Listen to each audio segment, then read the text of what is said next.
오늘 말씀으로 사사기 말씀이 끝이 납니다. 우리는 사사기 말씀을 통하여서 하나님을 왕으로 모시지 않으면, 하나님의 다스림을 받지 않으면 그 삶이 얼마나 피폐하고 비참하고 고통스러운지를 우리가 사사기 말씀을 통하여서 보게 되었습니다. 신앙생활을 어떻게 해야 하는지, 또 신앙에서 정말 중요한 것이 무엇인지를 알게 되었습니다. 여러분, 신앙생활을 어떻게 해야 합니까? 신앙에서 가장 중요한 것 중 하나가 무엇입니까? 하나님을 왕으로 모시며 살아가는 것입니다. 하나님의 다스림을 받는 겁니다. 하나님의 이끄심을 받는 삶이 신앙생활입니다. 내가 하나님을 위해서 열심히 무엇인가 하고 내가 하나님을 위해서 뭔가 위대한 일을 해가는 것이 신앙생활이 아니라 하나님의 다스림을 받는 겁니다. 내가 하나님을 위해서 어떤 일을 한다고 해도 그 일이 하나님의 다스림을 받지 않으면 그 일은 하나님과 상관없는 일이 됩니다.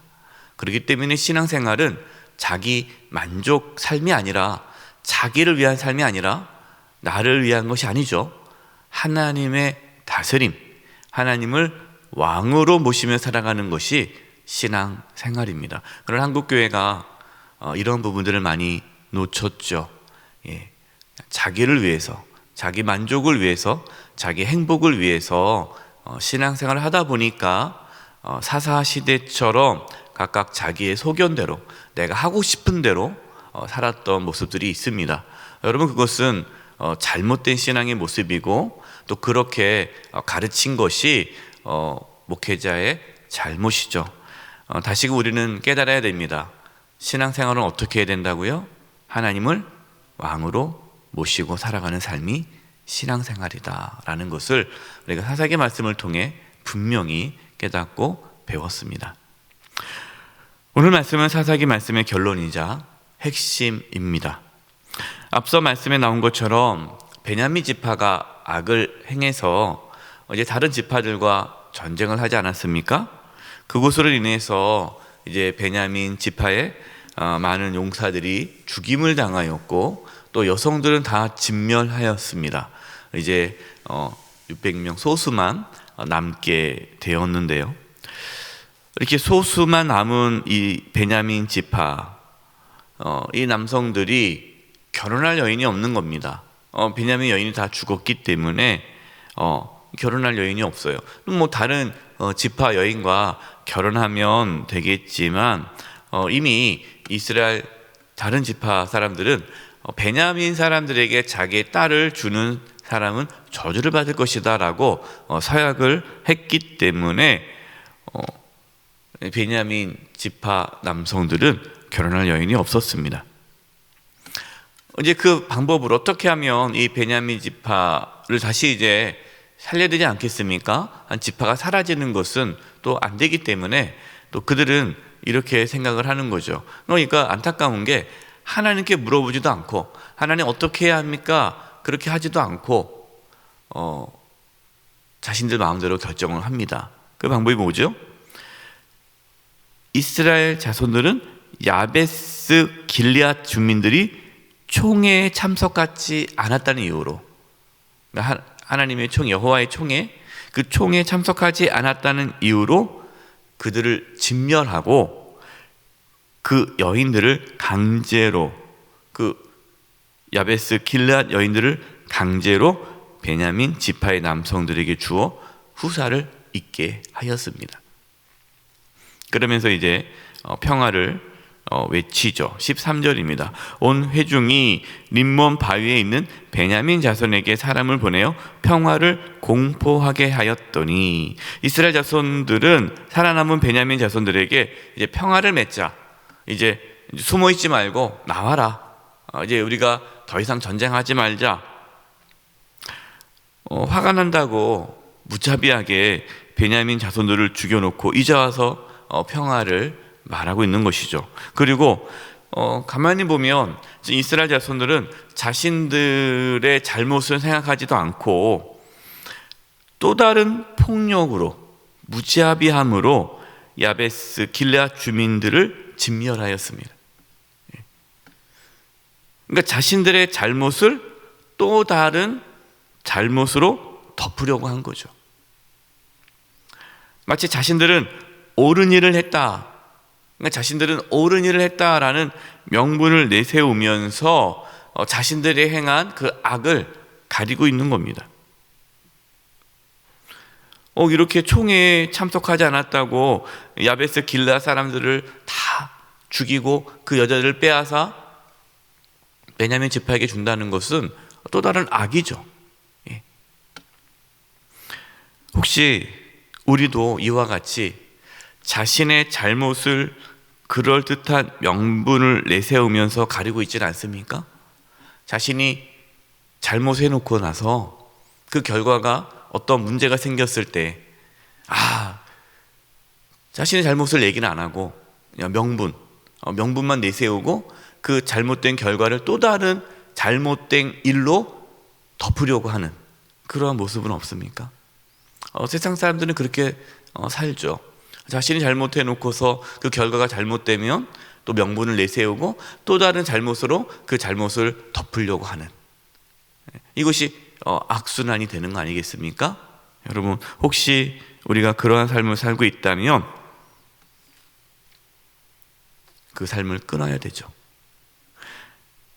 자신에게 손해가 되지 않고 피해가 가지 않도록 하면서 문제를 해결하려고 해서는 안 됩니다. 어떤 부분에 책임을 져야 되고 또 자기가 희생을 해야 되고 손해를 볼 때는 보아야 되죠. 자신이 잘못했을 때 책임을 지고 손해를 감수하는 행동하는 것이 필요합니다. 만약 우리 사회가 그렇다면 어떤 잘못이 했을 때 그것에 대해서 책임을 지고 사과를 하고 또 자신에게 손해가 오더라도 그것을 감수하려는 그러한 모습이 있다면 우리 사회는 건강한 사회가 될 것입니다.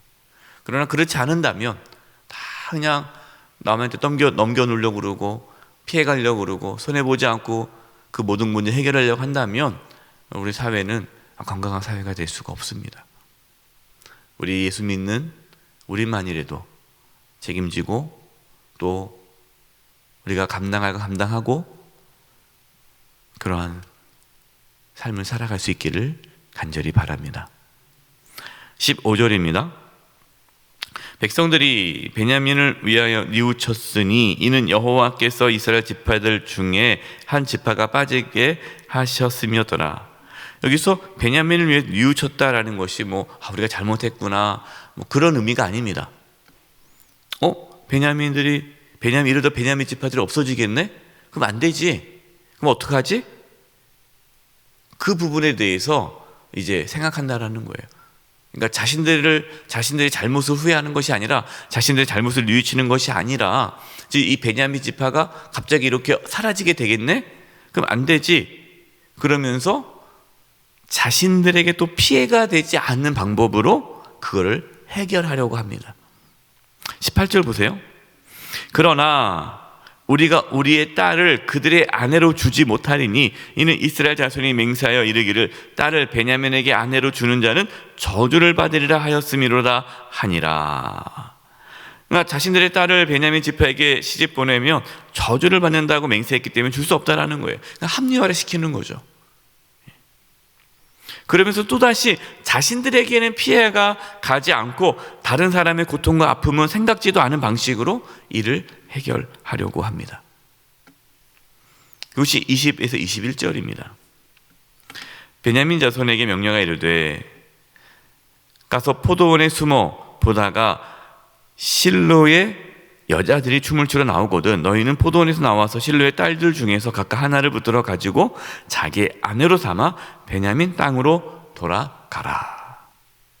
그러니까 이스라엘 자손들은 절기를 이제 이용해서 하나님 절기 때문에 이제 사람들이 이제 모이지 않습니까? 그때 그 절기를 이용해서 이 베냐민 지파 남성들은 실로에서 춤을 추러 나오는 여자들을 이렇게 숨었다가 납치해 가라는 겁니다. 납치해. 그래서 아내를 삼으라는 거예요. 여러분, 이 방식이 인격적입니까? 얼마나 비인격적입니까? 그냥 납치해 가는 거예요. 네. 폭력적이죠. 여전히 지금 이스라엘 자손들은 이 베냐민 지파 남은 결혼하지 못한 아까 야베스 길앗 여인들을 잡아다가 이렇게 줬음에도 불구하고 채워지지 않은 그 숫자를 이제는 너희들이 납치해 가라라는 겁니다. 22절입니다. 만일 그의 아버지나 형제가 와서 우리에게 시비하면 우리가 그에게 말하기를 청하건대 너희는 우리에게 은혜를 베풀어 그들을 우리에게 줄지니라. 이는 우리가 전쟁할 때에 각 사람을 위하여 그의 아내를 얻어주지 못하였고 너희가 자의로 그들에게 준 것이 아니니 너희에게 죄가 없을 것임이니라 하겠노라 하매.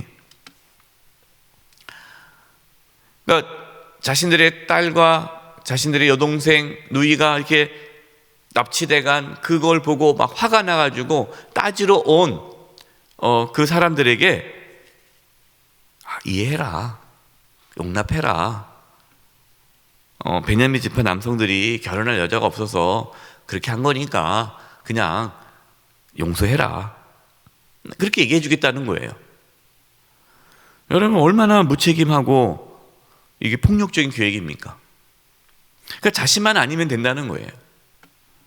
만약에 그렇게 해서 납치되어 간 여인들이 자신들의 딸과 가족이라면 가만히 있겠습니까? 자신들이어서 가만히 있지 않았을 거예요. 그러니까 자신에게만 피해가 가지 않으면 그냥 좋은 게 좋은 거예요. 그냥 좋은 게 넘어갑시다. 문제만 해결되면 되니까.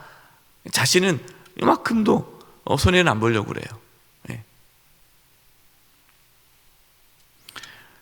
여러분, 오늘 말씀에서 보여준 이스라엘 자손들의 문제 해결 방식은요, 상당히 비인격적이고 폭력적이었습니다.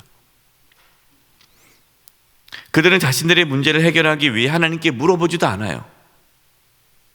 수단과 방법을 가리지 않고 문제만 해결하는데 급급하였습니다. 여러분, 우리가 혹시 그렇게 살아가고 있지 않습니까? 문제만 해결된다면 수단과 방법은 가리지 않고 하나님께 물어보지도 않고 비인격적으로 폭력적으로 일을 해가고 있지는 않습니까?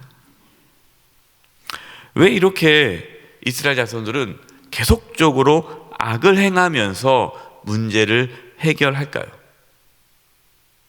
우리가 사사기 말씀을 보면은 얼마나 이들이 악을 행하면서 문제를 해결하잖아요. 그 이유가 25절에 나옵니다. 여러분, 25절이 사사기 말씀의 결론이에요. 우리 같이 한번 25절을 읽어보겠습니다. 시작. 그때에 이스라엘에 왕이 없으므로 사람이 각기 자기의 소견에 옳은 대로 행하였더라.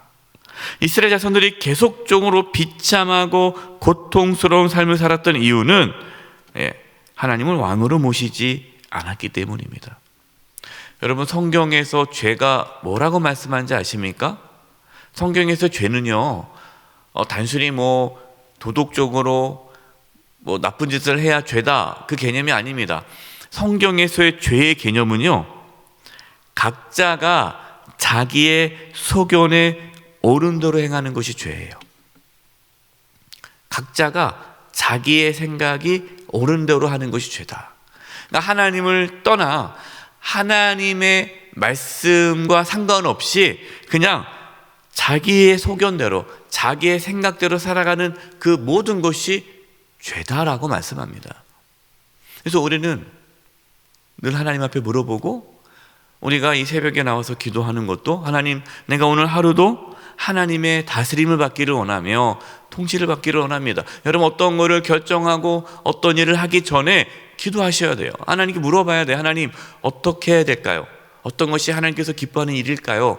물론 여러분, 우리가 기도한다고 해서 하나님이 이렇게 해라 저렇게 해라 말씀하지 않으시죠.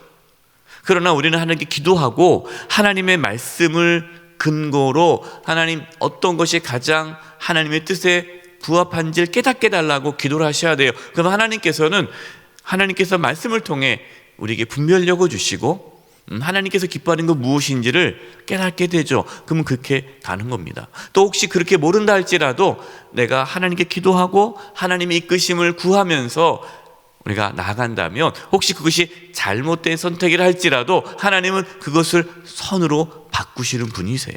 중요한 것이 우리의 마음의 태도입니다. 우리의 마음의 태도를 늘 하나님을 왕으로 모시는 그 마음의 태도가 있는가? 정말 내가 하나님의 인도하심을 받고자 하는 마음이 있는가? 여러분, 그 마음이 중요합니다. 그 마음을 갖고 우리가 살아간다면 하나님께서 우리를 인도하시고 우리의 삶은 비참하지 않고 풍요롭고 또 하나님께서 기뻐하는 삶을 살아갈 수 있을 것입니다. 저와 여러분, 하나님을 왕으로 모시면서 하나님의 다스림을 받아 하나님의 이끄심을 받아 풍요로운 삶을 살아갈 수 있기를 간절히 축원드립니다. 기도하겠습니다. 하나님 아버지, 이제는 저희들이 각자의 소견대로 살아가는 것이 아니라 하나님의 말씀을 기준 삼아 살게 해주시고 하나님의 인도하심을 받아 살게 해주시옵소서. 하나님을 왕으로 모시며 살아가기를 원합니다. 저희들을 다스려 주시옵소서. 예수님의 이름으로 기도드립니다. 아멘.